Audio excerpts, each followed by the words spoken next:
Si des gens écrivent, c'est parce que le monde est un acte de langage. La langue humaine est un outil de signifiance, de délivrance. Écrire, c'est dire. Dire, c'est soumettre la vie aux possibilités de l'intelligence. C'est faire du réel un lieu connu et fragile.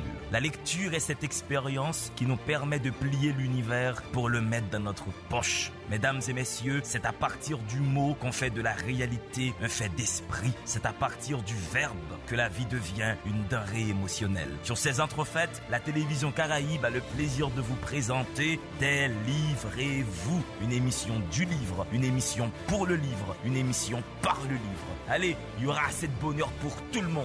Délivrez-vous, délivrez-vous. Aujourd'hui, maman est morte. C'est peut-être hier. J'ai reçu un télégramme de l'asile, mère décédée, enterrement demain, sentiment distingué. Cela ne veut rien dire. C'était peut-être hier. Mesdames et messieurs, c'est Délivrez-vous qui rentre chez vous, une émission du livre, une émission pour le livre et par le livre, une émission étrange. Voici que mon invité commence l'émission. Mon invité est donc présentateur de télé de son état. Mon invité est donc journaliste. Mon invité est donc surtout et avant tout lecteur. N'a-t-il pas restitué de mémoire l'insipide de l'étranger, ce roman particulièrement éblouissant et intriguant et déroutant du prix Nobel de littérature, Albert Camus. Vous êtes sur la bonne station, la station du bonheur. Il s'appelle Jo-Antoine Jean-Baptiste. Jo, l'étranger, Albert Camus. À quel âge tu as rencontré ce monsieur? J'étais en 3e secondaire. Je ne me rappelle pas exactement à quel âge, mais j'étais en 3e secondaire.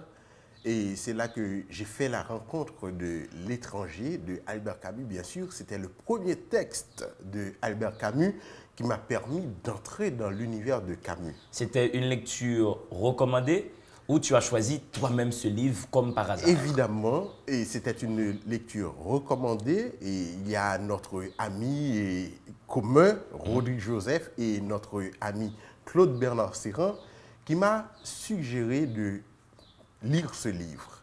Et quand il m'a proposé de lire ce livre, c'est lui qui m'a passé l'ouvrage, bien sûr.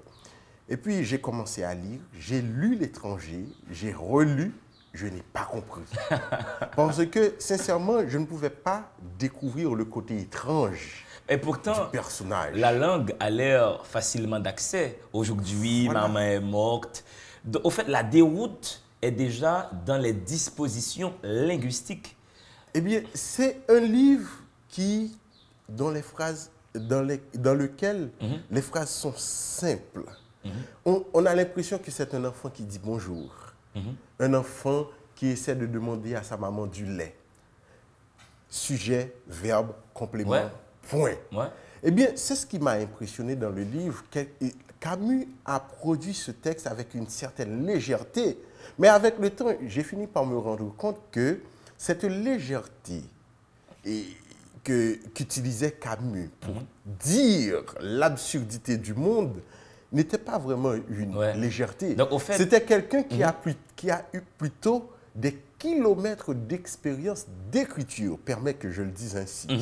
C'est quelqu'un, pour pouvoir écrire dans une simplicité telle, il va falloir qu'on a parcouru du long chemin. Donc, de la langue de Camus suinte toute sa maturité d'écrivain, toute sa maîtrise du français. On rappelle que Camus n'est pas français. Il est algérien.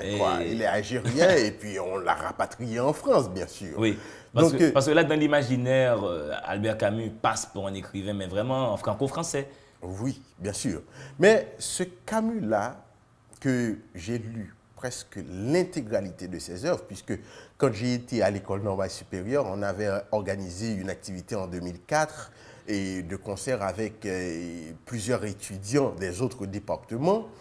Eh bien, on m'appelait le camuologue. Pourquoi? Parce que j'ai pris le soin de lire toutes les œuvres de Albert Camus, hormis les œuvres que je n'arrivais pas à trouver, bien sûr. Oui. J'ai même lu des articles de Camus. Est-ce que tu as pu lire Les Justes? Oui. Cette pièce de théâtre. Ah, bien sûr. Moi, ça m'a dérouté également, cette pièce de théâtre. Mais cette entrée dans Camus a commencé par L'étranger. Ouais. Et je dois te dire que L'étranger c'est toute une histoire. Et n'oublions pas, moi particulièrement, j'ai grandi dans une famille religieuse. Je subissais des pressions au niveau de la famille, puisque moi, j'ai toujours été quelqu'un qui... Un petit peu entêté ou... Pas entêté, mais plutôt, je ne partageais pas des idéaux religieux. C'est-à-dire, je ne me vois pas tous les samedis, tous les mercredis, et à une salle du royaume, à entendre quelqu'un qui me parle tout le temps de la Bible, des choses comme cela. Donc, le paradis n'est pas une idée qui t'a défrisé, comme disent les Suisses. Parce que je reste convaincu que l'instant présent est incontournable. Donc, Camus aurait pu dire ça, l'instant présent. La plus grande générosité envers l'avenir est de tout donner au présent. C'est ce que disait Camus. Et moi, je me suis mis en situation de vivre Meursault, le personnage central de ce récit, et dans toute sa dimension, dans toutes ses égards, et comment peut-on dire égarements. Ces égarements, j'ai vécu Meursault. Et ces questionnements, ce Meursault se questionne d'un bout à l'autre de l'étranger. Et c'est une façon de dire que L'étranger est le premier livre que j'ai lu de Albert Camus et c'est le livre qui a changé ma vision des choses.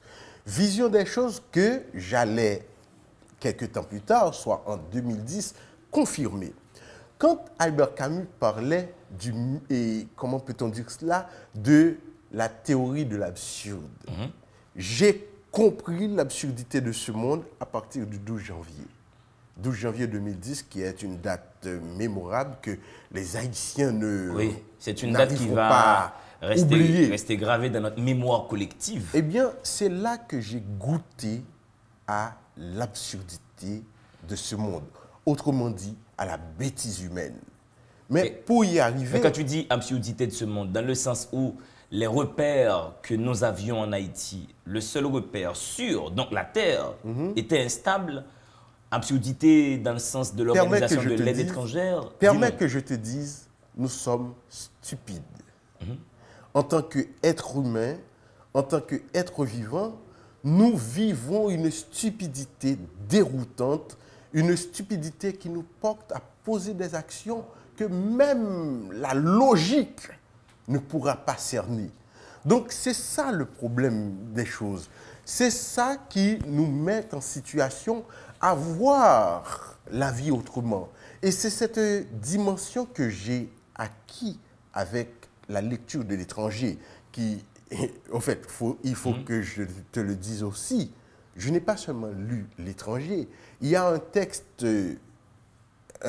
phare de Camus, à savoir le mythe de Sisyphe, que j'ai essayé de cerner. C'est vrai, la dimension philosophique est vraiment, c'est extraordinaire. Mais c'était un texte qui m'a permis d'avoir les pieds sur terre et de comprendre comment fonctionne le monde. Ouais. Alors, revenons-en, si tu veux, à cette notion d'absurdité de la vie, d'absurdité du réel. Comment toi, comme lecteur, avec la distance philosophique que tu prends maintenant vis-à-vis de l'œuvre de Camus, comment tu définirais cette notion d'absurdité? Qu'est-ce que pour toi l'absurde? Pour répondre à ta question, permets que je prends des exemples. J'ai grandi dans une famille religieuse. Dans cette famille religieuse, disons, témoin de Jéhovah, bien sûr, mon père m'obligeait régulièrement à aller à la salle du royaume. C'était une obligation, tu n'avais pas le choix. Voilà. Après la lecture de Camus, je suis arrivé à dire à mon père ce que je dois lui dire et qui m'a coûté beaucoup.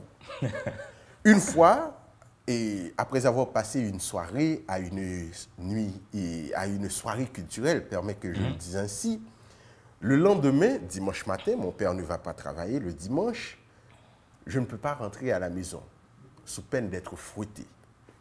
Et puis, j'ai passé toute la journée sans croiser le regard de mon papa. Le soir arrive, je dois impérativement entrer à la maison pour dormir. Oui. À un moment, il faut rentrer. Voilà. Une fois rentré, mon papa brandit son chapelet et commence à me tenir toute une série de discours des discours qui précèdent son châtiment, bien sûr. Ouais. Et puis ce jour-là, il a eu le temps de me dire, bon, et Jo-Antoine, et tu sais, à partir d'aujourd'hui, tu dois aller à la salle du royaume avec la famille, et régulièrement le samedi, le mercredi et le lundi. Et puis, j'ai fait une rapide réflexion. Je me suis dit, bon, c'est l'occasion pour dire à mon papa ce qui me traversait l'esprit. Et puis, je lui ai dit carrément, bon, papi, tu sais, et c'est vrai, je sais que selon ton Dieu, je te dois obéissance. Mais ce qui est important, c'est que moi, je ne me vois pas dans cette histoire de religion, je ne me vois pas dans cette histoire de témoin de Jéhovah, tout et tout. J'ai ma voix, je dois suivre ma voix. J'imagine que la réaction était dure, j'imagine qu'il était rentré dans une colère majuscule. Au contraire, et c'est ce qui m'a beaucoup impressionné, c'est que mon papa a fait une courte réflexion et ce soir-là, il ne m'a pas châtié. Tu avais quel âge environ? Et environ 17-18 ans, Ouais. environ. Il ne m'a pas châtié ce soir-là. Et ça m'a choqué. Mais je croyais que... Donc cette force dans la diction t'est venue de ta lecture de L'Étranger. Voilà. L'Étranger, c'est un livre qui t'a mis les mots dans la bouche et qui t'a appris à affronter les obstacles. J'ai voulu être comme Meursault, quelqu'un qui dit les choses comme il veut, comme il le pense, et quelqu'un qui assume sa réalité aussi. Eh bien, quand j'ai dit cela à mon papa, et il a fait une courte réflexion, et ce soir-là, il ne m'a pas châtié. Ça m'a choqué, puisque un père enraciné dans les dogmes religieux, des trucs comme cela, logiquement, il aurait dû me pendre. Ouais, l'initiative du fouet. Voilà.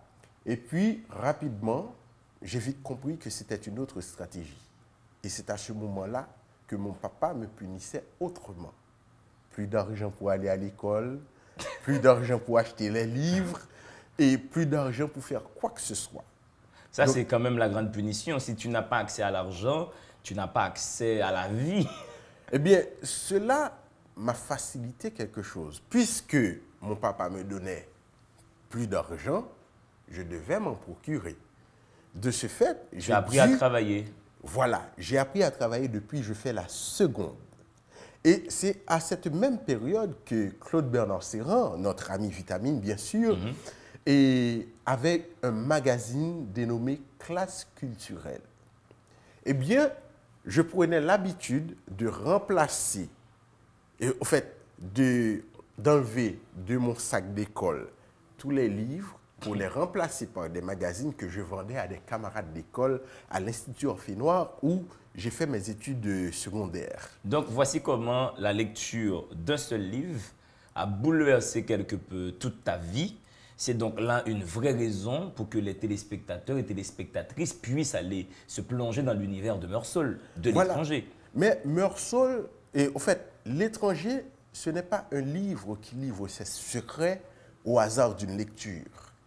Il faut vraiment intégrer, il faut vraiment incorporer la pensée de Camus pour pouvoir cerner cette dimension absurde que Albert Camus essaie de partager avec ses lecteurs. Mais définitivement, c'est un roman à lire.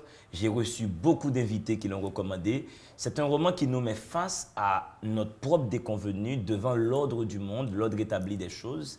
Et certains peuvent se trouver étrangers à cet ordre-là et ne pas s'y reconnaître. On va voir un deuxième livre qui t'a marqué. Jo, quel serait ce deuxième livre? Le Petit Prince de Antoine de Saint-Exupéry. Qui a été traduit en créole il n'y a pas longtemps par Gary Victor. Oui, et voilà. Mais j'ai goûté à la saveur, ou du moins aux substances que ce livre propage dans la langue française. Bon, il faut le dire, puisque j'ai été formaté par les frères, et mes études primaires, c'est chez les frères. Donc, il y a une formatage française qui arrive à me prendre une certaine... qui arrive à me faire voir le créole autrement. Mais aujourd'hui, j'apprends à voir le créole avec l'œil qu'il faut. Ouais. Et j'ai goûté à Le Petit Prince de Antoine de Saint-Exupéry. là où il y a une phrase qui m'a beaucoup marqué et qui m'a fait croire aussi que Saint-Exupéry, ou disons Le Petit Prince, ce n'est pas effectivement un livre pour enfants. Pas du tout. Parce que Pas du tout. la dimension philosophique que charrie cet ouvrage est beaucoup plus... Un enfant n'arriverait pas à cerner. Alors, pour faire pédagogique, disons rapidement que Le Petit Prince, c'est donc ce petit personnage qui va de planète en planète, qui rencontre des individualités, mais au fait, ce Petit Prince nous invite à explorer des subjectivités psychologiques et à voir ce qui se passe dans les identités, dans les tempéraments. Nous sommes devant des modèles types de personnages avec ce Petit Prince. Et l'une des phrases qu'a énoncé Le Petit Prince, c'est quand il dit que l'essentiel est invisible. Voilà. C'est extraordinaire. Comment un enfant arriverait à comprendre cette phrase? Et moi, il m'a fallu du temps pour comprendre ce qu'il voulait dire.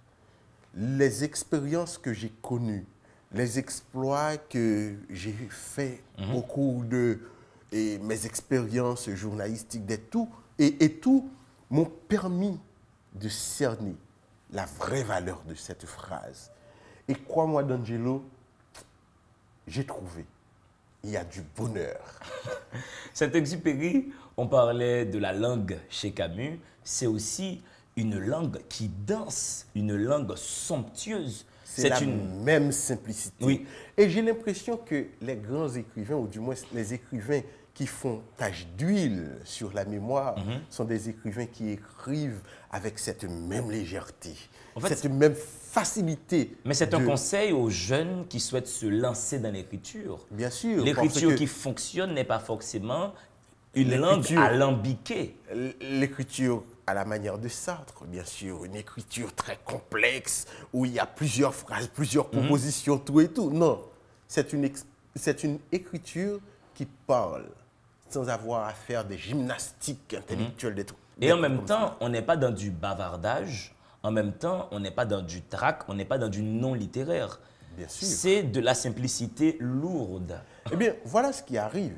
C'est que moi particulièrement, je suis arrivé à comprendre cette dynamique du moment où j'ai commencé à faire du journalisme. L'écriture journalistique, c'est quoi? C'est être le plus clair possible. Et quand je te dis être le plus clair possible, c'est quand tu prends un article, un enfant qui est en primaire serait en mesure de cerner l'information qui se trouve dans cet article. Eh bien, il ne faut pas oublier, Albert Camus était journaliste. Voilà. Donc, cette substance qu'il a trouvée dans l'écriture, ou du moins dans la pratique de l'écriture journalistique, lui a permis de dire des grandes vérités, mais dans une langue bien ciselée et bien fine. Voilà. Mesdames et messieurs, vous suivez Des livres et vous, une émission du livre pour le livre et par le livre. Jo-Antoine Jean-Baptiste qui vous recommande Le Petit Prince, Antoine de Saint-Exupéry et Albert Camus, le géant, l'immense Albert Camus, avec son étranger, avec son Meursault. Jo, merci d'être passé me voir. Tout le plaisir est pour moi. Mesdames et messieurs, le temps de votre première respiration à cette émission. Au retour, un deuxième lecteur. Si des gens écrivent, c'est parce que le monde est un acte de langage. La langue humaine est un outil de signifiance, de délivrance. Écrire, c'est dire. Dire, c'est soumettre la vie aux possibilités de l'intelligence. C'est faire du réel un lieu connu et fragile. La lecture est cette expérience qui nous permet de plier l'univers pour le mettre dans notre poche. Mesdames et messieurs, c'est à partir du mot qu'on fait de la réalité un fait d'esprit. C'est à partir du verbe que la vie devient une denrée émotionnelle. Sur ces entrefaites, la télévision Caraïbe a le plaisir de vous présenter Des livres et vous, une émission du livre, une émission pour le livre, une émission par le livre. Allez, il y aura assez de bonheur pour tout le monde. Délivrez-vous, délivrez-vous. Rincy, Insonde Michel a ouvert les yeux à la lumière à la Grande Rivière du Nord, une commune du nord d'Haïti. C'est là qu'il a fait ses études primaires et secondaires avec brio. Aujourd'hui, il a 24 ans. Il est sur le point de boucler le cycle d'études de formation en sociologie qu'il suit depuis octobre 2012 à la Faculté des sciences humaines de l'Université d'État d'Haïti. Et ce monsieur, ce Rensi que je m'en vais recevoir maintenant, s'intéresse à la SOA, s'intéresse à la justice cognitive, il s'intéresse aux savoirs locaux, il est sur le plateau, délivrez-vous pour le bonheur. Rensi, le bonheur? Parmi nous et avec nous. Tu as fait tes études avec brio, on a dit. Oui, c'est au niveau de la Grande Rivière du Nord, j'ai fréquenté l'institut, c'est chez les frères en primaire, puis secondaire, c'est l'Institut Le Héros, je crois. Ouais. Mais à la Grande Rivière du Nord, Rensi. C'est la cité de Jean Price-Mars. Absolument. Hein? Quand tu as 10 ans, 11 ans, est-ce qu'il y avait des espaces d'animation publics, des centres culturels, des bibliothèques dans ta ville? Est-ce que tu as croisé des livres dans ton enfance? À 10 ans, non. 15 non. Mais à partir de 16 ans, il y a eu le CLAC, Centre de lecture et d'animation culturelle. Et là, je me souviens avoir créé un groupe culturel qui s'appelait CAIC, Club des amis intéressés par la culture. Et à ce moment, j'étais surtout intéressé par les œuvres des auteurs. Alors, il y a le classicisme, les auteurs du classicisme qui m'ont beaucoup inspiré. Français ou... Le classicisme français. OK. Un auteur tel que Racine, tel que Corneille, Pierre Corneille, le Cid. Mais pour nous, en Haïti, il y a eu les œuvres de... comment il s'appelle? Les 10 hommes noirs de Edir Villers. Les œuvres de Massillon Kouakou. Donc, on avait essayé de faire des montages de textes avec les œuvres de ces auteurs. C'était pas mal. Là, tu étais tout jeune, tu étais adolescent. Oui, 3e, secondaire, 9e année. Ouais. Donc, depuis ta tendre enfance, ta tendre adolescence, tu étais donc toujours intéressé quelque peu à cette notion de justice cognitive. Le livre est donc entre mes mains. Voilà. Qu'est-ce que tu appelles déjà justice cognitive? Alors, ce n'est pas ma notion à moi. Oui. Et cette notion, elle est de Shiv Visvanathan. Shiv Visvanathan, il est un anthropologue indien. Alors, il considère la justice cognitive comme, je dirais, une reconnaissance active de la pluralité des savoirs en sciences. Donc, alors, cette définition, si vous voulez, la notion de justice cognitive est venue à l'esprit de Shiv Visvanathan, c'est à partir d'un malaise. Un malaise qui est né de la domination d'une vision de la science par rapport aux autres savoirs, ou si vous voulez, par rapport aux autres sciences qui se font dans d'autres pays. Et à partir de là, cette domination crée ce que Shiv Visvanathan appelle une sorte d'injustice cognitive.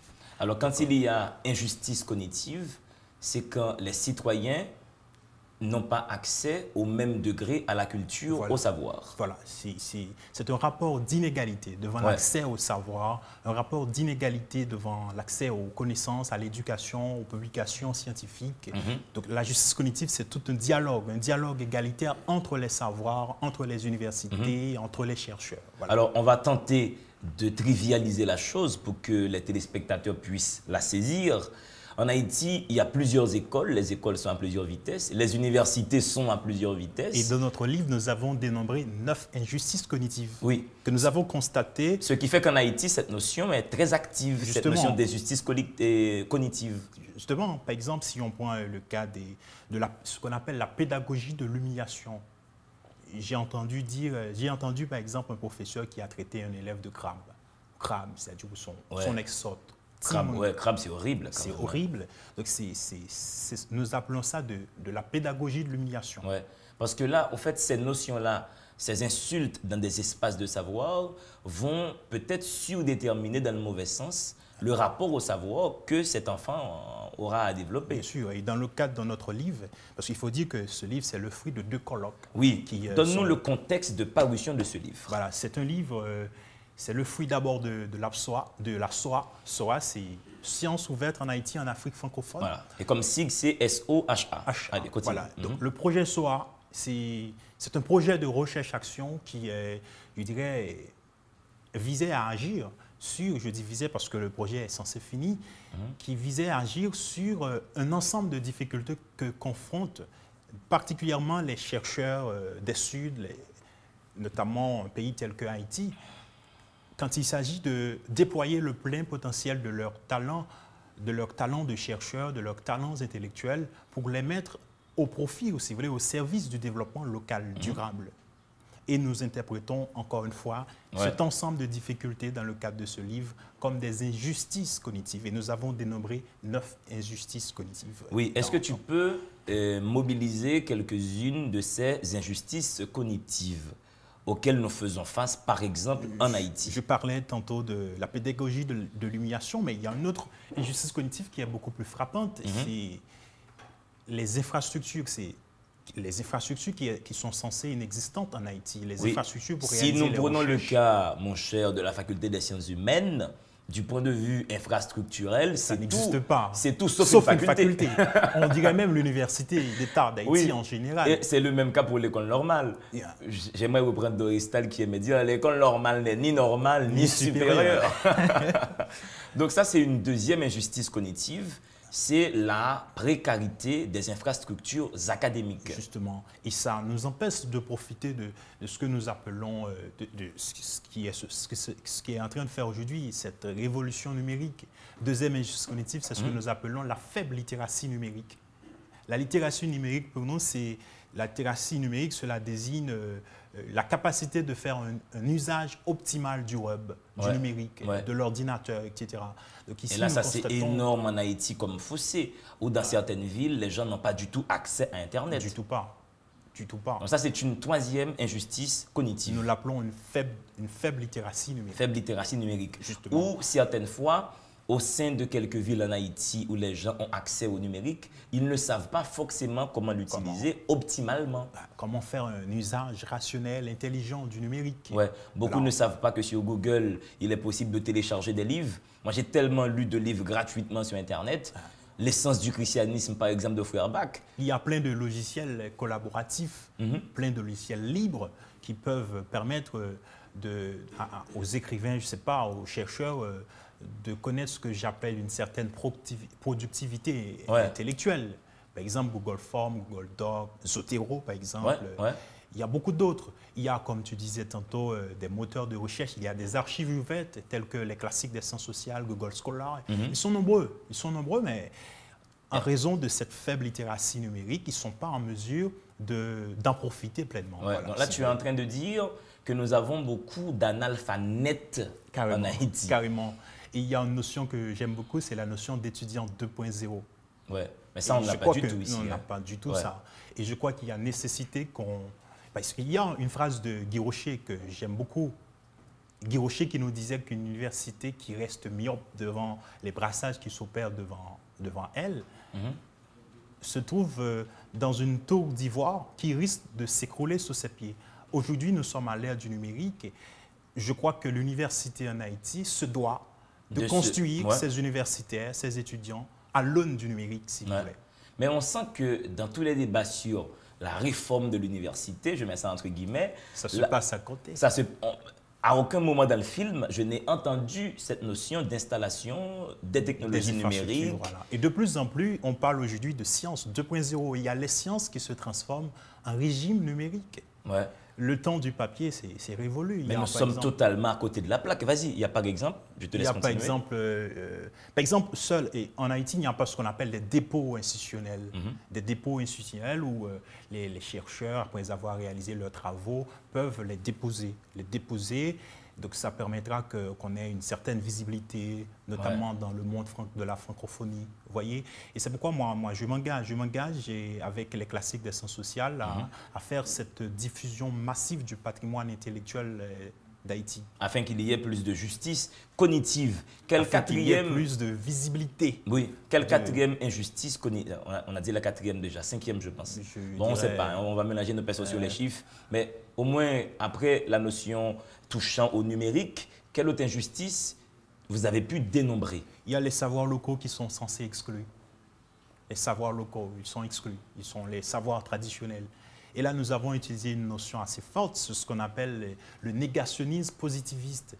Il y a des notions, il y a des savoirs qui sont exclus, tout simplement parce que ce sont des savoirs qui sont produits en dehors du cadre normatif de la science positiviste. On dit que ces savoirs sont pas des savoirs scientifiques, et parce que ce n'est pas scientifique, ils sont exclus, ils sont méprisés. Parce que la science a donc son déploiement, sa charte épistémique, voilà, son cadre conceptuel, son organisation théorique. et une méthodologie, la méthode hypothético-déductive. Voilà. Donc, tout savoir. Tout ça constitue ce qu'ils appellent la charte épistémique, le cadre normatif. Oui.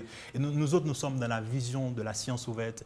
La science ouverte, c'est-à-dire une science qui rejette la tour d'ivoire, une science qui s'ouvre au non-scientifique, au savoir. Donc vous mettez en avant des savoirs locaux qui escamotent la méthodologie classique de la science dite moderne occidentale. Justement, nous sommes dans une logique de promotion, de valorisation des savoirs locaux. Si Ce sont eux aussi des interprétations de la réalité. Pourquoi ne pas les prendre Absolument, les considérer. Si nous prenons en Haïti les pratiques liées à la phytothérapie, quand tu as une migraine à la Grande Rivière du Nord, tu as ta maman peut te faire une concoction avec des feuilles, te voici rétabli. C'est un savoir réel. Le paysan, il sait comment et à quel moment il faut planter. Oui, il sait quand bêcher la terre, il sait tel type de terrain, voici telle culture. On va dire qu'il n'est pas rigoureux. Ouais. Mais ça aussi, c'est de la rigueur. Oui, c'est de la grande rigueur. Il y a une culture paysanne. Justement. Quelle autre injustice vous avez pu dénombrer? Je dirais, nous parlons du créole qui est exclu. Oui. La langue de la science est censée coloniale. Le créole est censé exclu. Et c'est pire que ça. Nous avons en Haïti une situation diglossique où celui qui parle français ne parle pas français. Il ne parle pas français. Ce n'est pas un français pour la communication. C'est un français qui participe d'une logique d'installation d'une image. Il cherche à s'exister à travers... Donc je m'exprime pour que tu ne comprennes pas. Ouais. Donc, c'est pas possible comme situation sociolinguistique. Le français, c'est comme une langue de luxe, je dirais. Oui, oui, c'est une langue qui domine une autre, qui est donc le créole. Voilà. Mais les gens vont peut-être rigoler en regardant l'émission, ils vont se dire, ils sont en train de dire ça en français quand même. J'imagine la dégaine des gens qui vont dire... Mais on dirait que nous ne sommes pas cohérents. Mais qu'est-ce qu'ils nous fait, ce D'Angelo? Toute une critique du français, mais attention, il fait tout ça en français. C'est parce que moi, je considère qu'il faut prendre le français pour ce qu'il est, c'est-à-dire une langue de communication. Carrément.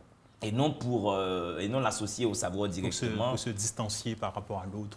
Non, il faut en finir avec cette logique diglossique. En fait, c'est donc tout un travail qui a mobilisé des chercheurs haïtiens et des chercheurs africains. Oui, c'est un livre plurilingue, à la fois plurilingue et aussi plurinational, où on donne la parole à des femmes et des hommes qui ont des idées, qui ont des mots à dire au nom de la justice cognitive. Et il y a une autre injustice cognitive sur laquelle je voudrais faire le point, c'est ce mur-là qui existe entre la science et l'université, la science et la société. Ce mur qui, de plus en plus, je dirais, se transforme en muraille. Et nous avons fait le plaidoyer d'un outil, un outil que nous croyons capable de réconcilier, si vous voulez, la société avec la science, avec l'université. Quel est cet outil? C'est ce que nous appelons la boutique de science. Déjà, la formule est brillante, la boutique de science. La boutique de science. Et qu'est-ce qu'il y a dans cette boutique de science? Bon, c'est de la connaissance scientifique, certainement. Ouais. C'est un lieu de rencontre entre l'université et les membres de la société civile. C'est un outil opératoire. C'est un outil qui permet à l'université de faire réellement de la recherche. Mais de la recherche-action. Alors, ce qu'elle réalise comme recherche, elle réalise tout ça en fonction des demandes qui sont formulées par des membres de la société civile. C'est-à-dire, c'est un outil qui permet réellement à l'université d'agir sur les problèmes liés au vécu quotidien de l'haïtien. Au fait, cet outil, c'est une passerelle de communication entre la science et les chercheurs. Ceux qui ne sont pas scientifiques, si vous voulez. Mais c'est aussi un outil qui permet à l'université de faire du service à la communauté, encore une mission classique de l'université. Mais du coup, pour que les chercheurs puissent aller vers la société civile, il faudra bien réorganiser linguistiquement les savoirs. Justement. Parce que les savoirs sont diffusés dans une langue type. Il y a Jo avant toi qui parlait de la langue de Sartre, par exemple, pour parler de l'existentialisme. Une langue codifiée, c'est pas accessible. Il y a tout un, comme aurait dit Fanon, c'est tout un arsenal conceptuel qu'il va falloir déglinguer pour que ce savoir-là soit accessible au commun des mortels. Je me suis dit quand même que ceci n'empêche que quand même les connaissances qui sont produites à l'université peuvent être mises au service de la communauté. Donc on considère la boutique de sciences comme, je dirais, un cadre participatif de l'université dans les affaires de de la société. Alors là, je vais te taquiner. L'université en Haïti produit-elle de la connaissance? Moi, je dirais oui. Tu penses qu'elle en produit? Ouais. Qu'est-ce que vous faites des mémoires des étudiants? Tu prends les mémoires comme des outils de connaissance et non Comme des productions quand même. et non comme des restitutions de savoir seulement, des restitutions d'un parcours académique. Pour moi, un mémoire, ce n'est pas un savoir neuf. Le savoir n'est pas renouvelé. C'est un savoir restitué. Je vois. Et du coup, l'université d'État, comme il y a très Pas peu une de chercheurs... université qui systématiquement produit de la recherche, Oui, c'est construit donc- des ouais. savoirs sur la réalité. Pour moi, c'est une université qui diffuse une de la école connaissance, avancée. déjà là épistémique si tu veux, mais ce n'est pas une université qui propose du neuf. Ouais. Et si tu C'est considères... d'ailleurs une université dont l'enseignement se base surtout sur la généralité, sur l'universel. Et si tu prends les étudiants, moi, du temps où je fréquentais la faculté des sciences humaines, sur la cour, quand il y avait débat, c'était jamais un débat sur l'œuvre de Camus ou de Sartre, c'était un débat sur les nanas ou sur le football. Ah, c'est vrai. Après, Sur on prenait du pain avec du beurre de cacahuète et on était content. Chez le sage. Chez le sage, au fond. Donc, justice cognitive, libre accès et savoirs locaux pour une science ouverte, juste, au service du développement local durable auquel tu as participé. Tu es donc en Haïti l'un des porte-voix de cette notion de justice cognitive. Ouais, et nous avons une association qui s'appelle APSOA parce que le projet est censé finir. Et pour assurer le relais de ce projet, on a créé une association internationale qu'on vient d'ailleurs de lancer au Bénin. C'était, je crois, hier avec Florence Piron. C'est d'ailleurs Florence qui a dirigé cet ouvrage collectif. Et je Florence, salue... il y a aussi Augulus. Et je salue un ami en commun que nous avons qui a participé à cet ouvrage, Guy Garçon Dorsey, qui est maintenant en Haïti. Hein. On a une autre amie en commun, c'est Luni. Yves Jules. Ah ben tu vois, nous avons des relations en commun. Justement. L'UNI, c'est d'abord une merveille. On a des merveilles en commun. C'est un plaisir de te rencontrer. Bien. Et puis, j'espère que cette notion de justice cognitive va continuer à prendre du terrain. Merci. Allez, mesdames et messieurs, toujours sur le plateau Délivrez-vous pour une émission spéciale avec des lecteurs, pour le coup avec un jeune chercheur, le temps de votre deuxième respiration à cette émission.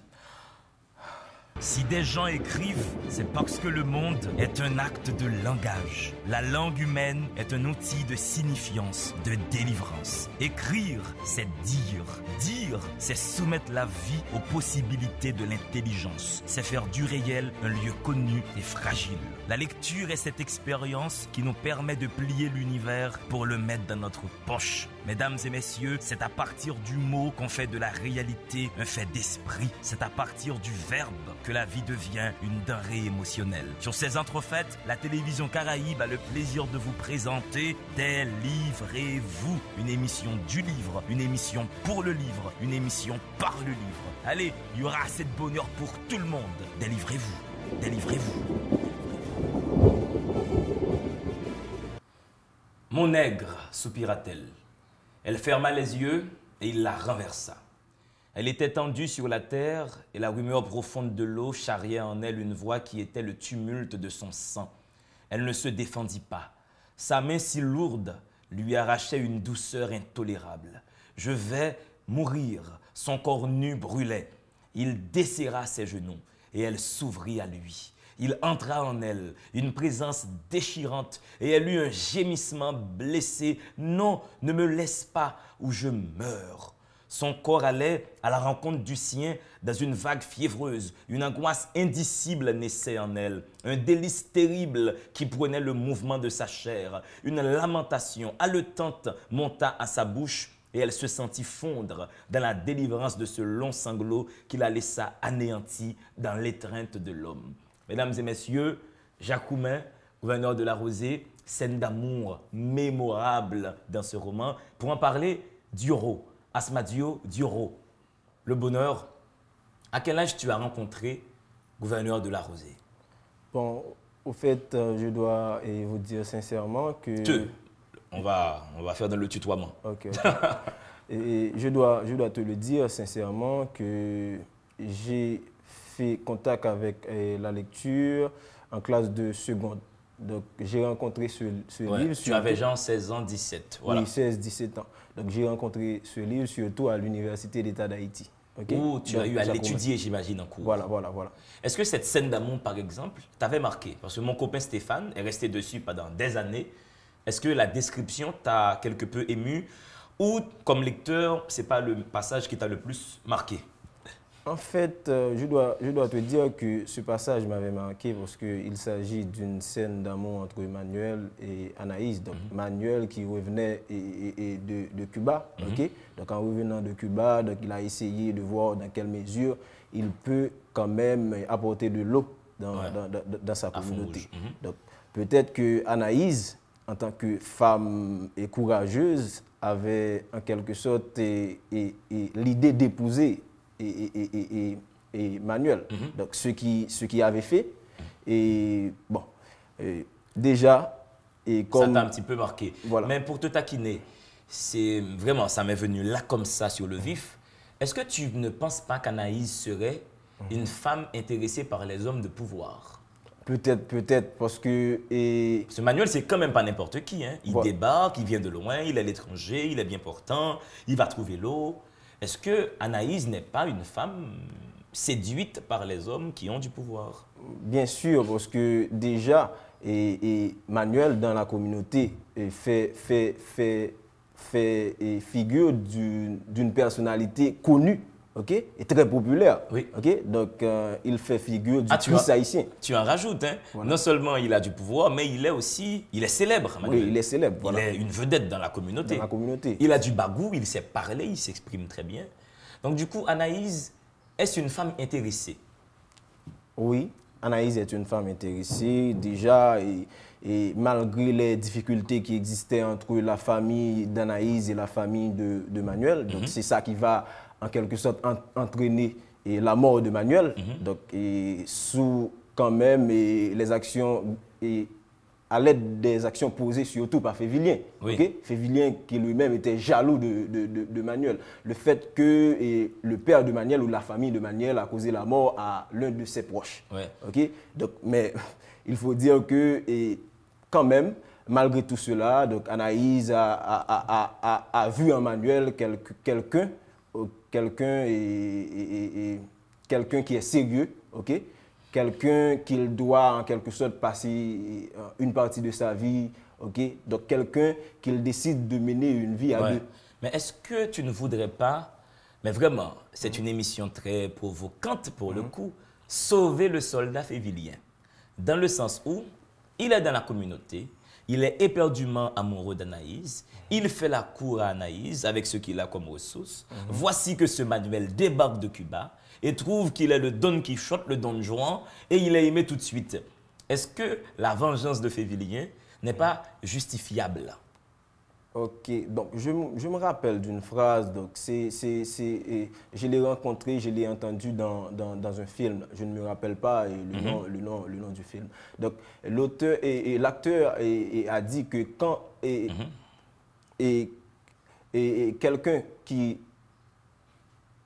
Wow, je me sens un peu perdu de ce que j'allais... Par rapport à la scène du film? J'allais dire, oui, par rapport avec... et à la scène du film. Donc, c'est quelqu'un qui décide de se venger devrait creuser deux tombes. OK? Ouais. Donc, c'est une tombe pour la personne qu'il va venger, en quelque sorte, et une tombe pour lui. Oui, absolument. C'est ça. Donc, et pour ce qui concerne Févilien, donc... Mais il est sympa, c'est pas un bon gars. Donc, non, c'est pas un bon gars. C'est pas un chic type. C'est pas un bon gars parce que... Et malgré que la jalousie rend l'homme méchant en quelque sorte, oui. Mais il ne devait pas tuer Manuel ainsi parce que Manuel c'est quelqu'un qui fait de la promotion pour l'entraide dans la communauté, qui veut à tout prix apporter de l'eau dans la communauté. Donc Manuel est un gars utile à la communauté. Mais ce qu'il y a aussi dans la mort de Manuel, je ne sais pas si tu l'avais vu comme ça comme lecteur, la mort de Manuel c'est aussi la mort du langage intelligent. C'est Manuel qui porte une parole lettrée dans la commune. Laisse-moi te lire un passage. Ne commence pas avec les galanteries, c'est Anaïs qui parle. Okay. Ça ne sert à rien et ce n'est pas nécessaire. Moi aussi, après notre rencontre sur la route, je me disais en moi-même, il n'est pas comme les autres. Et il a l'air bien sincère. Mais quels mots il parle, Jésus, Marie, Joseph. C'est trop savant pour l'entendement d'une malheureuse comme moi. Anaïs est subjuguée par les possibilités élocutoires de Manuel. Donc, quand Manuel meurt, est-ce que Jacques Roumain ne consacre pas la mort du langage? Oui, peut-être. Et moi, je vois ça dans d'autres aspects. J'ai quand même essayé de voir. Et la justice, c'est un acte d'impunité. Le pourquoi? Parce que malgré que Févilien a ôté la vie de Manuel, mais c'est par le biais des actions magiques, maléfiques, en quelque sorte. Mais on n'a pas rendu justice à Manuel. OK? Donc, cet acte reste impuni. OK? C'est un acte, en quelque sorte, je dirais, qui reste... C'est un acte que la justice haïtienne n'a pas pu, en quelque sorte, faire des diligences pour pouvoir rendre justice à Manuel. Donc, cela me préoccupe surtout dans le roman de Jacques Roumain, gouverneur de la Rosée. Alors, Ousmane Diop, si tu permets, on va tenter de drainer la chose sur des terrains faciles. Et on va parler du marivaudage de notre ami Manuel. Manuel, il sait draguer. Voilà. On n'arrête pas de le dire, il a le langage facile. Il a pu séduire par le langage. Voilà. Est-ce que tu penses que maintenant en Haïti, c'est toujours possible de séduire avec le langage? Bon, en ma qualité d'apprenti sociologue, et je dois te le dire franchement que je suis étudiant en sociologie à la faculté des sciences humaines, donc vous connaissez, et tu connais plus bien que moi que le temps a évolué. Donc, vu que le temps a évolué, donc et les pratiques ne sont pas les mêmes pour aujourd'hui. Donc, pour le présent moment, pour séduire une femme, il te faut un plat de spaghettis, ok, quand même, un cup de jus. OK? Donc, c'est pratiquement difficile. Ah ouais, tu penses que la chose est à ce niveau-là? Voilà. Pour le présent moment, c'est complètement difficile. Et que les femmes, surtout, ne s'intéressent pas aux gens éduqués, aux gens éloquents. OK? Donc, mais Ousmane Diop, j'ai entendu la nièce de Guito qui est sur le plateau dire c'est pas vrai, c'est pas toutes les filles. Peut-être c'est pas toutes les filles, c'est pas toutes les filles. D'ailleurs, donc vous connaissez, tu connais plus bien que moi qu'il y a des familles lettrées en Haïti, il y a des familles qui n'acceptent pas qui n'acceptent pas en quelque sorte à ces filles d'emmener n'importe qui à la maison. OK? Oui. Et donc par n'importe qui, tu n'entends pas là un garçon brillant, intelligent, tu entends là un garçon qui a un compte en banque qui est un petit peu lourd. Non, pas n'importe qui. J'entends quelqu'un qui a une formation rigoureuse, quelqu'un qui a pris du temps pour se former, pour s'éduquer, ok. Et puis quelqu'un qui a un train de vie, je dirais, acceptable, normal. Donc c'est ça. Ouais. Alors il s'apaisa peu à peu et s'endormit. Délira n'osait le laisser. Mon Dieu, mes saints, la Vierge, mes anges, t'en prie, faites qu'il vive. Parce que s'il se meurt, que va faire sur cette terre cette vieille Délira? Dites-moi, que va-t-elle faire sur la terre, toute seule, sans la consolation de son grand âge, sans la récompense de toute la misère qu'elle a endurée pendant son existence? Alors là, je t'interpelle pour mon Dieu, mes saints, la Vierge, mes anges, Dieu. Dieu est partout dans ce livre. Voilà.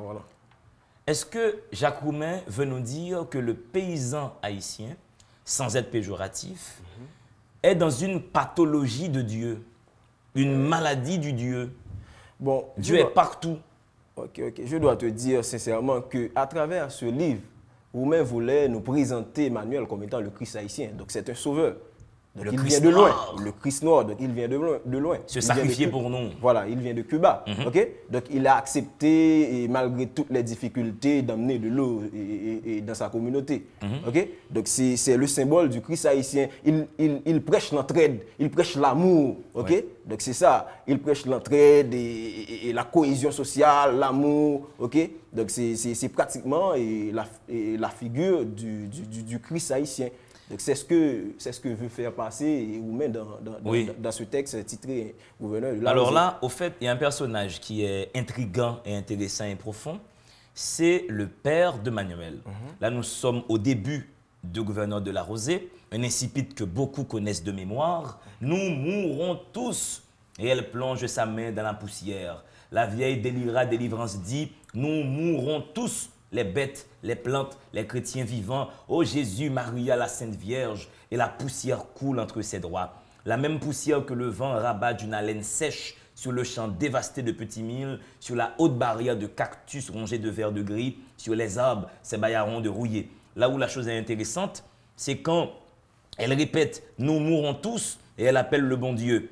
Mais c'est inutile parce qu'il y a si tellement beaucoup de pauvres créatures qui aiment le bon Dieu de tout leur courage que ça fait un grand bruit ennuyant et le bon Dieu l'entend et il crie « Qu'elle est foutre à tout ce bruit !»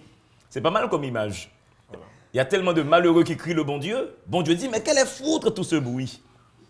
Est-ce que Jacques Roumain nous dit « Au fait, Dieu est l'affaire des pauvres » ? Bon, peut-être de manière implicite, il insigne quelque part et que Dieu est pratiquement présent dans la vie des pauvres. D'ailleurs, donc, si on a beaucoup de choses à faire, on n'aura pas passé beaucoup de temps à l'église. Okay? Mais oui, tu as des cérémonies de jeûne voilà. toute la journée. Moi, j'habitais au dos de l'Ocharémie, mon frère. Difficile. Ils m'ont pourri la vie. Voilà, c'est difficile. Donc, c'est de la pollution sonore. Il commence à 7 h du matin, 2 h de l'après-midi. Tu as encore Dieu. Il aime le bon Dieu. J'imagine que Dieu dit, mais quelle est faute tout ce bruit. Voilà. On dirait que Dieu ne parle pas la langue dont ces gens-là parlent. Est-ce que tu vois la portée existentialiste de la sentence? C'est la vérité et l'homme est abandonné. Donc chaque homme doit, comme aurait dit Sartre, inventer son chemin. La première responsabilité de l'homme est de prendre en main son existence et non la laisser entre les mains d'un Dieu. Est-ce qu'il n'y a pas tout ce message qui filtre dans Gouverneur de la Rosée? C'est quand même pas les lois, ou bien les saints, ou bien Dieu qui a trouvé l'eau. C'est un homme qui a trouvé l'eau. Tu vois? Donc Manuel fait un appel existentialiste dans ce roman. Oui, donc je crois que l'homme est le seul et l'unique artisan de son destin. Donc si Manuel était resté sans rien faire, donc l'eau n'arrivait pas à fond rouge, si je ne m'abuse. Donc il faut travailler, vous devez, et quelqu'un doit travailler assidu pour pouvoir quand même subvenir à ses besoins. Donc c'est ça. Donc il ne faut pas rester les bras croisés, il ne faut pas être des fainéants, ok? Donc il faut se mettre au travail au jour le jour pour pouvoir quand même avoir une vie meilleure et pour pouvoir satisfaire en quelque sorte. C'est besoin. Je voudrais t'appeler donc au commentaire sur une phrase. C'est la vie qui commande. Et quand la vie commande, il faut répondre présent. Qu'est-ce que tu penses de cette phrase? Je reprends pour toi. C'est la vie qui commande. Et quand la vie commande, il faut répondre présent. Bon, et cette phrase me rappelle en quelque sorte le dynamisme. Okay? Donc il faut être quand même dynamique dans tout ce qu'on fait dans la vie. Et donc la vie ne va pas offrir aux fainéants de merveilleux cadeaux. Donc il faut quand même travailler. Il faut quand même se mettre au travail. Il faut se débrouiller, ok, pour pouvoir quand même pour pouvoir renverser la donne. Pourquoi pas subvenir à vos besoins et en même temps espérer de grandes choses dans la vie. Comprendre que la vie, ça se passe au présent, qu'il faut construire sa vie, qu'il faut sculpter son existence chaque jour. Ne rien mettre pour demain ou après-demain. Qu'il faut considérer chaque jour, comme aurait chanté l'autre, comme si c'était le dernier. Voilà. Ousmane Dio, Gouverneur de la Rosée, Jacques Roumain, que tu recommandes. Merci d'être passé sur le plateau. Donc c'est bien, je te remercie D'Angelo, donc le fait de m'avoir invité. Donc je pense que les téléspectateurs, téléspectatrices vont être édifiés surtout du gouverneur de la Rosée, de Jacques Roumain. Voilà. Ce n'est pas la première fois qu'on vous recommande ce livre. Il faut donc absolument vous mettre à la lecture. J'imagine que la nièce de Guito Jean-Baptiste qui est sur le plateau partage ce point de vue. Mesdames et messieurs, le temps de votre 3e respiration à cette émission. Si des gens écrivent, c'est parce que le monde est un acte de langage. La langue humaine est un outil de signifiance, de délivrance. Écrire, c'est dire. Dire, c'est soumettre la vie aux possibilités de l'intelligence. C'est faire du réel un lieu connu et fragile. La lecture est cette expérience qui nous permet de plier l'univers pour le mettre dans notre poche. Mesdames et messieurs, c'est à partir du mot qu'on fait de la réalité un fait d'esprit. C'est à partir du verbe que la vie devient une denrée émotionnelle. Sur ces entrefaites, la télévision Caraïbe a le plaisir de vous présenter Délivrez-vous, une émission du livre, une émission pour le livre, une émission par le livre. Allez, il y aura assez de bonheur pour tout le monde. Délivrez-vous, délivrez-vous. De retour sur le plateau Délivrez-vous, et là nous allons parler d'un club littéraire qui végète à Carrefourfeuille à côté du terrain de Campèche. Un club littéraire que j'ai eu l'honneur de visiter. Ça m'a fait penser à ma toute jeunesse, où quand j'étais au lycée Toussaint, 14 ans, j'avais créé un club littéraire, le club Extension. Après on a fait collage, la communauté littéraire et artistique de jeunes. Et heureusement que cette dynamique de création d'espace, d'échange intellectuel et littéraire continue à exister. Et là, avec Pédresse, nous allons parler de CLACT. CLACT, voilà. Alors, c'est CLACT. Alors, CLACT, Pédresse déjà, bonsoir, bienvenue à Délivrez-vous. Est-ce que c'est une émission que tu regardes, Délivrez-vous? Oui, assez souvent. Même quand j'ai pas assez de temps, mais dès que j'ai la possibilité, je la regarde. Ouais. CLACT, c'est donc une initiative qui vient de mon bon ami Johnny Lundi. On a travaillé ensemble comme prof de littérature au sein de la même école. Il a continué avec cette école comme prof de littérature, ce fameux Johnny Lundi. Mais dis-nous déjà, qu'est-ce que ça veut dire CLACT? Alors, CLACT a pour définition, c'est Club de lecture des amoureux du texte. Donc, Ok. comme tu viens de dire, c'est une initiative de Johnny Lundi, bien que j'ai eu la chance de participer comme membre. Ok. Il y a donc un comité Il y a tout un comité. qui gère ce club. Ouais. Et vous avez vos séances quel jour? C'est le dimanche à compter de 10h30 pour 13h. Ok. Et vous êtes dans quel espace à côté du terrain Alors, de Campèche? c'est non loin de l'avenue N, c'est non loin du terrain Campèche, comme tu viens de mentionner. C'est au collège CEMEA. C'est une école communautaire qui nous prête l'espace. Alors, on va s'imaginer ensemble, Pédresse, que là, il est 10h30. Une séance vient de commencer. Comment les choses se déroulent-elles? Alors, on a tout un ensemble de rubriques. Donc, pour commencer, on a une rubrique où on parle d'un auteur. Donc, on l'appelle biographie de l'auteur. Par exemple, on peut parler d'un auteur comme Jean-Paul Ismar, ses œuvres, disons, sa philosophie, sa pensée, etc. Donc, et puis, Vous parlez d'auteurs haïtiens et étrangers? d'auteurs haïtiens et étrangers. Mais Ok. en général, on parle des auteurs haïtiens. Ouais. OK? Et puis, par la suite, il y a une autre rubrique avec une infirmière. Et c'est Mani Dorsima. La rubrique s'appelle Ticosé sous santé. Donc, Ok. là où elle apporte des recommandations, on fait des préventions en ce qui a trait à la médecine. Parce qu'il faut quand même être en vie pour lire. Voilà, hein. voilà. Il y a une Mort, c'est plus compliqué de c'est continuer à lire. hein. pluridimensionnel, Ouais. le club CLACT. Alors, et puis par la suite, on a une rubrique dénommée Bon à savoir, où on partage des faits marquants surtout, qui se passaient pendant la semaine ou dans les jours antérieurs. Et puis, Donc, on partage avec l'actualité culturelle ou l'actualité politique? ça parle de tout. Ça parle de sociale? tout. On Ok. parle de politique, on parle de sociologie, on parle de médecine et autres, etc. Bon à savoir. Voilà, bon à savoir. Et puis, on prend des lecteurs qui partagent avec nous le résumé de leurs livres. Ouais. C'est-à-dire, si quelqu'un a la chance de lire, par exemple, Dantes Bellegarde, ce dernier vient et puis partage avec nous ce qu'il a appris de ce livre. La Et- personne peut donc faire un compte-rendu de lecture. Voilà. Et là, il y a des débats, des échanges de questions. Ouais.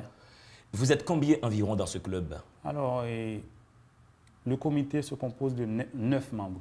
Mais je dirais que les invités ne sont pas réguliers. Donc, on invite, mais on n'a pas toujours un effectif stable. Mais vous avez ce que j'appelle un noyau dur. Oui, on a un noyau dur. C'est une je dirais, quinzaine de jeunes qui est dans ce trentaine. noyau? On Une peut dire trentaine de jeunes dans un voilà, noyau dur? voilà, ouais.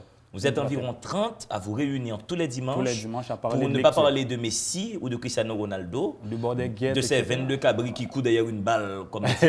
C'est n'importe quoi le football. Voilà, hein. c'est du On dit ça en n'importe quoi. parenthèse, mais C'est bon, du n'importe c'est quoi. 22 cabris qui courent derrière une balle. C'est ma remarque aussi. Et quand la balle rentre dans le but, ouais, tout le monde est content. On est fou, ouais. C'est comme tous des... C'est du Vraiment, n'importe pas bizarre. quoi, Aussi, ouais. moi, ça me sort par les yeux. Bon, on n'est pas là. Voilà. Donc, vous parlez de littérature et pas de Rihanna, Pas de Rihanna. et de son string. Non.